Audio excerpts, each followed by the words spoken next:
Hole 15, I really like hole 15 for its simplicity, right? It's one of those few holes out there that is not a dog leg. It's just straight away. You're just being asked to hit it straight away, and it provides a nice foil between some of the other dog legs and holes with angles. We're not doing anything with the bunkers as far as location is concerned. We're going to refurbish those in the new style. We're going to probably have a little bit more bent grass in behind that left-hand bunker. We'll run some bent grass in behind there and then tie that up into the green edge itself. So once again, the approach will be a little wider. It'll allow for that aerial game or the ground game. We've removed the tree on the left-hand side of the green. Predominant reason would be for agronomic reasons. That tree was living off the nutrients and the water in that green, and it was impacting the green. It was impacting the growth of turf growth within that side of the green. And I'm anxious to see the improvement in the green turf on that side of the green now that they're not competing with the roots from that tree. Some people may say, well, that really defined the strategy of that hole, made it a difficult approach shot. I would suggest that I don't think it will. I think because you're going to have that option of the bent grass now on that left-hand side, the rough will be stronger, more thorough, more hardier.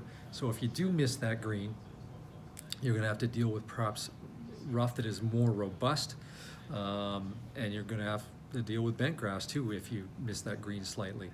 So from a scoring standpoint, I don't see the scores lowering on this hole because of the removal of that tree, and I think the improvement to the surface of that green will be appreciated with the removal of that tree. As we go into 16, 16 clearly one of your more picturesque and one of your more beautiful holes that you have out in here, because it makes that it starts that transition from the tablelands down into the valley, and that's part of the strong rooting of this golf course. 16, 17, 18 takes you through that valley and up and out of the valley again. Just a great way to finish. 16, we're going to reduce the size of that bunker on the right-hand side and make it more intimate with the green side itself. Right now it's fairly sprawling and it overtakes the green from a scale perspective. So I want to really get that picture more into scale. We're going to take out the bunkers in the back of the green, which were not serving any purpose.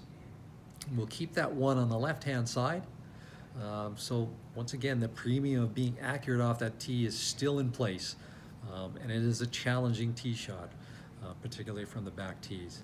So 2 bunkers on this hole. Once again, we'll improve the grading surface leading into that green, just have a smoother transition. So we'll disrupt some of that and get some new turf and smooth that out as a lead into the green.